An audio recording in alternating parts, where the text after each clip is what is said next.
സാക്ഷ്യം പറയാനും അമ്മയുടെ പ്രതിഷ്ഠീകരണത്തിന് സാക്ഷിയാവാനും കഴിഞ്ഞ അമ്മ മാതാവിനും ഈശോയ്ക്കും 1000 നന്ദി പറയുന്നു. എൻ്റെ പേര് ഷീല. ഞാൻ കൊല്ലം ജില്ല നിലമേൽ നിന്ന് വരുന്നു.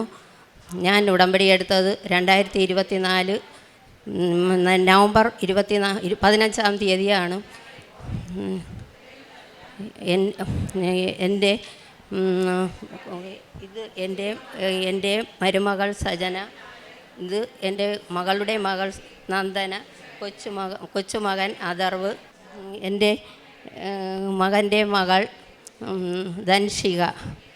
ഞാൻ എൻ്റെ കൊച്ചുമകളുടെ സാക്ഷ്യം പറയാൻ വേണ്ടിയാണ് ഇവിടെ നിൽക്കുന്നത്. അവൾക്ക് മാസത്തിൽ 2 പ്രാവശ്യം പീരീഡ്സ് ആവുമായിരുന്നു. ഞാൻ തൈലമിട്ട് പ്രാർത്ഥിച്ചു. അപ്പോൾ അമ്മയുടെ സുഗന്ധാഭിഷേകം എനിക്ക് കിട്ടി. പിറ്റേ മാസം മുതൽ അവൾക്ക് മാസത്തിലൊരിക്കൽ പീരീഡ്സ് ആവുകയുള്ളായിരുന്നു. ഞാൻ ഉടമ്പടി എടുത്തതിന് ശേഷം എല്ലാ മാസവും ഓരോരുത്തരെ ഇവിടെ കൊണ്ടുവന്ന് ഉടമ്പടി എടുക്കുമായിരുന്നു. ഞാൻ എല്ലാവരോടും നല്ല രീതിയിൽ സംസാരിക്കുകയും പറയുകയും ചെയ്യും. ഇവിടുത്തെ മാതാവിൻ്റെ അനുഗ്രഹങ്ങൾ പറയുകയും അവർ ഇഷ്ടമുള്ളവരെ ഇവിടെ കൊണ്ടുവരികയും ചെയ്യുമായിരുന്നു. ഞാൻ പ്രേക്ഷിത പ്രവർത്തനമായി ചെയ്യുന്നത് ഇവിടെ നിന്ന് പത്രങ്ങൾ വാങ്ങി മെഡിക്കൽ കോളേജിലും പള്ളികളിലും എല്ലാ സ്ഥലങ്ങളിലും ഓട്ടോ സ്റ്റാൻഡുകളിലും കൊടുക്കുമായിരുന്നു. കാരുണ്യ പ്രവർത്തനമായിട്ട് പൊതിച്ചോറ് കൊടുക്കും. സ്കൂളിലും വൃദ്ധസദനങ്ങളിലും പൈസയും ഞങ്ങളുടെ വീട്ടിൽ വരുന്ന എല്ലാവർക്കും എന്നാൽ കഴിയുന്ന സഹായം ഞാൻ ചെയ്യുകയും ചെയ്യുമായിരുന്നു. അമ്മ മാതാവ് ഇത്രയും എനിക്ക് തന്ന അനുഭവത്തിന് മാതാവിനും യേശുവിനും 1000 നന്ദി അർപ്പിക്കുന്നു. പരിശുദ്ധ മാതാവ് ജീവനോടെ പ്രത്യക്ഷപ്പെട്ട ഈ പുണ്യഭൂമിയിൽ സാക്ഷ്യം പറയാൻ അവസരം ലഭിച്ച മാതാവിനും ഈശോയ്ക്കും നന്ദി അറിയിക്കുന്നു. എൻ്റെ പേര് സജന. ഞാൻ ജൂലൈ 30, 2025 ഉടമ്പടി എടുക്കുന്നത്. ഞാൻ ഉടമ്പടി എടുക്കാനുള്ള സാഹചര്യം, എൻ്റെ മകന് ജനിച്ച് 1.5 മാസം ആയപ്പോൾ തൊട്ട് അസുഖങ്ങളിങ്ങനെ വരാൻ തുടങ്ങി. പ്രത്യേകിച്ച് ശ്വാസം മുട്ടൽ സ്ഥിരം ഇങ്ങനെ വരും.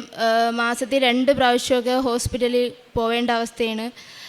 സ്ഥിരം ഇങ്ങനെ വന്നുകൊണ്ടിരുന്ന് നമുക്കത് കാണുമ്പോൾ തന്നെ ഭയങ്കര വിഷമമാണ്. അങ്ങനെ അതുമൂലമാണ് ഞാൻ ഉടമ്പടി എടുക്കുന്നത്. ആദ്യം ഞാൻ ഓൺലൈൻ ഉടമ്പടി എടുത്തിരുന്നു.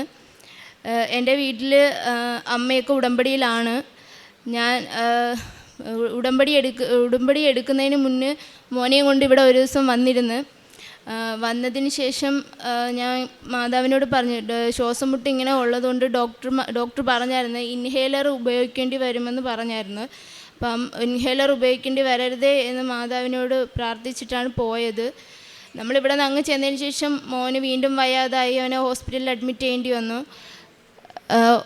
ചെയ്യേണ്ടി വന്നു. അപ്പോൾ ഡോക്ടർ പറഞ്ഞു ഇൻഹേലർ ഉപയോഗിച്ചേ പറ്റൂ എന്ന് പറഞ്ഞ്. ശരിക്കും അപ്പം നമ്മൾ ഇൻഹേലർ ഉപയോഗിക്കാമെന്ന് തീരുമാനിച്ചു. ശരിക്കും നമ്മൾ മാതാവിൻ്റെ നാമത്തിൽ അതിനോട് നോ ചെയ്യേണ്ടിയിരുന്നത്. പക്ഷെ ഞങ്ങൾ ഇൻഹേലർ ഉപയോഗിച്ചു തുടങ്ങി. ഉപയോഗിച്ചതിന് ശേഷവും അവന് ശ്വാസം മുട്ടിങ്ങനെ വന്നു. വീണ്ടും അസുഖങ്ങൾ വരാൻ തുടങ്ങി. പിന്നെ അതിന് ശേഷം ഞാൻ ഇവിടെ വന്ന് ഉടമ്പടി വെച്ച് മാതാവിനോട് പ്രാർത്ഥിച്ചു. ഒരു വയസ്സ് വരെ ഞാനിത് ഉപയോഗിക്കേണ്ടി വരാവും മാതാവേ. അതിനുശേഷം ഇത് ഞാൻ ഉപയോഗിക്കത്തില്ല. അവന് 6-ാം മാസം തൊട്ടാണ് അവന് സ്റ്റാർട്ട് ചെയ്ത് തുടങ്ങിയത് ഇൻഹേലർ. പ്രാർത്ഥിച്ച് പോയി. അതിനുശേഷം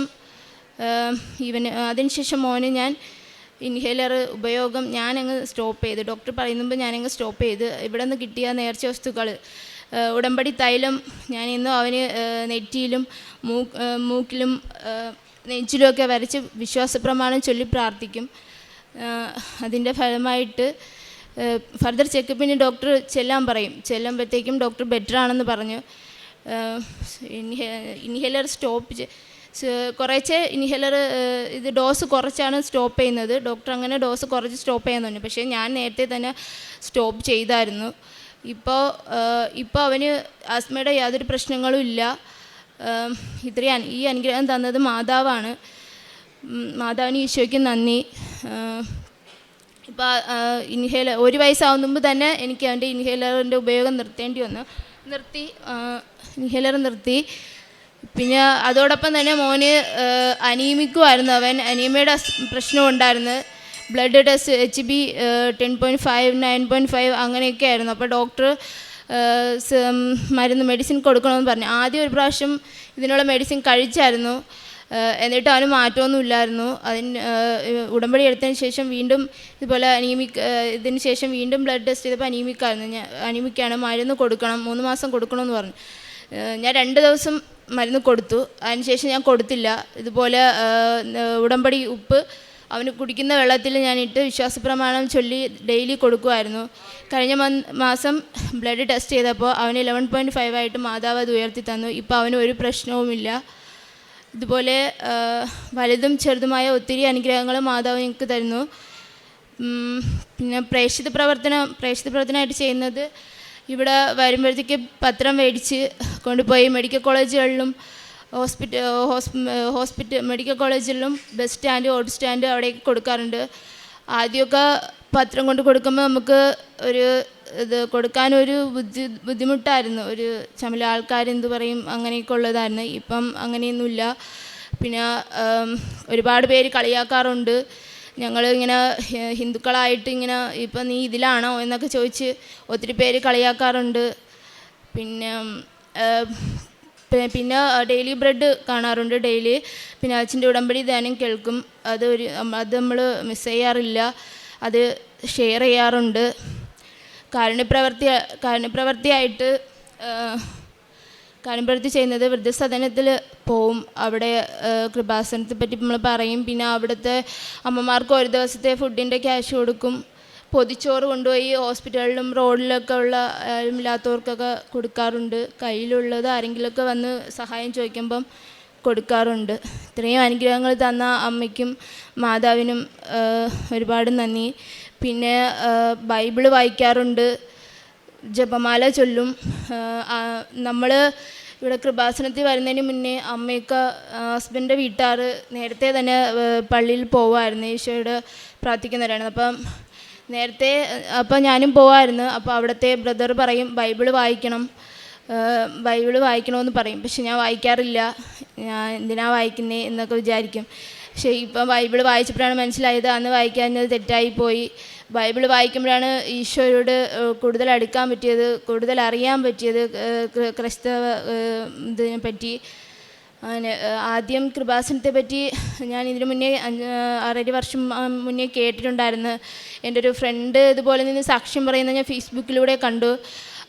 അന്ന് ഞാൻ അമ്മേനെയൊക്കെ വിളിച്ച് കാണിച്ചിട്ട് അന്ന് ഞാൻ കളിയാക്കിയായിരുന്നു ശരിക്കും അവളെ.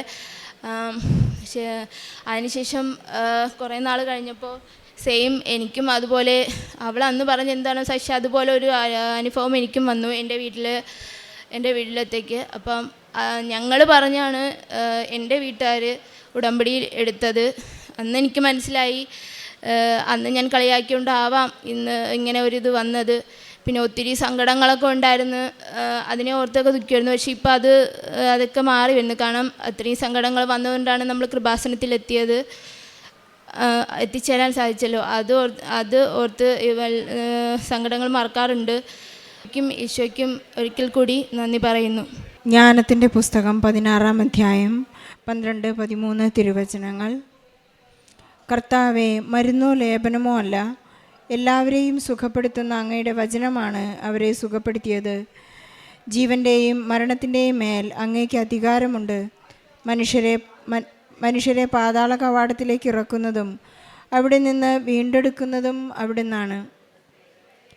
ഷീലയുടെയും സജനയുടെയും പ്രത്യക്ഷീകരണ സാക്ഷ്യമാണ് അവരിവിടെ ഈ അൾത്താരയിൽ ഏറ്റുപറഞ്ഞത്. ഇവർക്ക് ഒരു A ഗ്രേഡ് കൊടുക്കാൻ നമുക്ക് സാധിക്കുന്നത് ഇവർ അമ്മയും മകളുമല്ല, അമ്മായിയമ്മയും മരുമകളുമാണ്. അങ്ങനെ വളരെ റയറായിട്ട് മാത്രമേ ഈ ഒരു കോമ്പിനേഷൻ അൾത്താരയിലേക്ക് കയറി വരുന്നത്. അത്രമാത്രം സ്നേഹമുള്ളവരാണെന്ന് നമുക്ക് മനസ്സിലാക്കാം. അതായത് ഈശോയെ സ്നേഹിക്കുമ്പോഴുണ്ടാകുന്ന കുടുംബത്തിലെ സ്നേഹവും ഐശ്വര്യവും സമാധാനവും എല്ലാം അവർ പരസ്പരം പങ്കുവയ്ക്കുന്നതിൻ്റെ ഒരു വലിയ അടയാളമാണ്. അവരുടെ സങ്കടങ്ങളിൽ അവർ പരിശുദ്ധ അമ്മയുടെ ആ മധ്യസ്ഥതയിൽ ഈശോയോട് കൂടി നിൽക്കുന്ന ഒരു വലിയ ജീവിതാനുഭവം അവർക്ക് ഉണ്ടായിട്ടുള്ളത്. ഷീല എന്ന അമ്മ കൊച്ചുമകൾക്ക് വേണ്ടിയാണ് ആദ്യം സാക്ഷ്യം പറഞ്ഞത്. 1 വർഷക്കാലം മകളുടെ പീരിയഡ്സ് കറക്റ്റ് ആവാതിരുന്നപ്പോൾ ഇവിടെ വന്ന് നിയോഗം വെച്ച് പ്രാർത്ഥിച്ചപ്പോൾ മകൾക്ക് അത് സൗഖ്യപ്പെട്ടു എന്ന് പറയുന്നു. നാം ബൈബിളിൽ വായിച്ചെടുക്കുന്നത് 12 വർഷക്കാലം രക്തസ്രാവകാരിയായ സ്ത്രീ ഈശോയെ തൊടാൻ ആഗ്രഹിച്ചിട്ട് അവളൊന്ന് ഈശോയുടെ വസ്ത്രത്തിലൊന്ന് തൊട്ടപ്പോൾ അവളുടെ ആ അസുഖം സൗഖ്യമായി എന്ന് നാം വായിക്കുന്നുണ്ട്. ഈശോയെ തൊടുന്നവർ, ഈശോയെ തൊട്ടത് ഒരു വ്യക്തി മാത്രമാണെന്നാണ് ബൈബിളിൽ രേഖപ്പെടുത്തിയിരിക്കുന്നത്. നമുക്കും ഈശോയെ തൊടുന്ന അനുഭവങ്ങൾ ഉണ്ടാകട്ടെ എന്ന് നമുക്ക് പ്രാർത്ഥിക്കാം. അതുപോലെ തന്നെ സജന ഈ കൃപാസന പ്രാർത്ഥനാ രീതികളെക്കുറിച്ചെല്ലാം അറിവില്ലാതെ അല്പം കളിയാക്കിയിരുന്നതായിരുന്നു. പക്ഷേ പരിശുദ്ധ അമ്മ ഇവിടേക്ക് കൂട്ടിക്കൊണ്ടുവന്ന് ഈശോയിൽ നിന്ന് തൻ്റെ കുടുംബത്തിൽ തൻ്റെ മക്കൾക്ക് വേണ്ടി വലിയ സൗഖ്യമാണ് സമയച്ചുരുക്കത്തിൻ്റെ അമ്മ അവർക്ക് സാധിച്ചു കൊടുത്തത്. ഇവിടെ നിന്ന് ലഭിച്ച നേർച്ച വസ്തുക്കളെല്ലാം ഉപയോഗിച്ച് വിശുദ്ധിയോടുകൂടി ജീവിച്ചു തുടങ്ങിയപ്പോൾ സജനയ്ക്ക് മനസ്സിലായി ഈശോയ്ക്ക് മാത്രമേ നമ്മെ രക്ഷിക്കാനാകൂ എന്ന്. ഭൂമിയുടെ മനുഷ്യർക്കിടയിൽ ആകാശത്തിന് മുകളിൽ ഒരേ ഒരു നാമം മാത്രമേ നമുക്ക് രക്ഷയ്ക്കായുള്ളൂ. അത് ഈശോ എന്ന പരിശുദ്ധമായ സുന്ദരമായ നാമമാണ്. ഈശോയ്ക്ക് നമ്മൾ സാക്ഷ്യം പറയാം, നമ്മൾ ഈശോയുടെ നാമം നമുക്ക് ഏറ്റുപറയാം. അപ്പോഴാണ് നമ്മുടെ ജീവിതത്തിൽ അത്ഭുതങ്ങൾ ഉണ്ടാകുന്നത്. കുഞ്ഞിൻ്റെ 1.5 മാസം പ്രായമുള്ള ശ്വാസം മുട്ടൽ ഈ മകൾ തന്നെ സജന തന്നെ പ്രാർത്ഥിച്ചു. 1 വയസ്സിൽ കൂടുതൽ ഇവൻ്റെ ഈ അസുഖം ഇൻഹെയിലർ ഉപയോഗിക്കുന്ന ഈ ഒരവസ്ഥ കടന്നു പോകരുതേ എന്ന്. കൃത്യം 1 വയസ്സിന് മുൻപ് തന്നെ ഡോക്ടർ പറഞ്ഞു ഒരുപാട് ഇവർക്ക് അത് ഉപയോഗിക്കേണ്ടി വരും, ഇൻഹെയിലർ ഉപയോഗിക്കേണ്ടി വരും.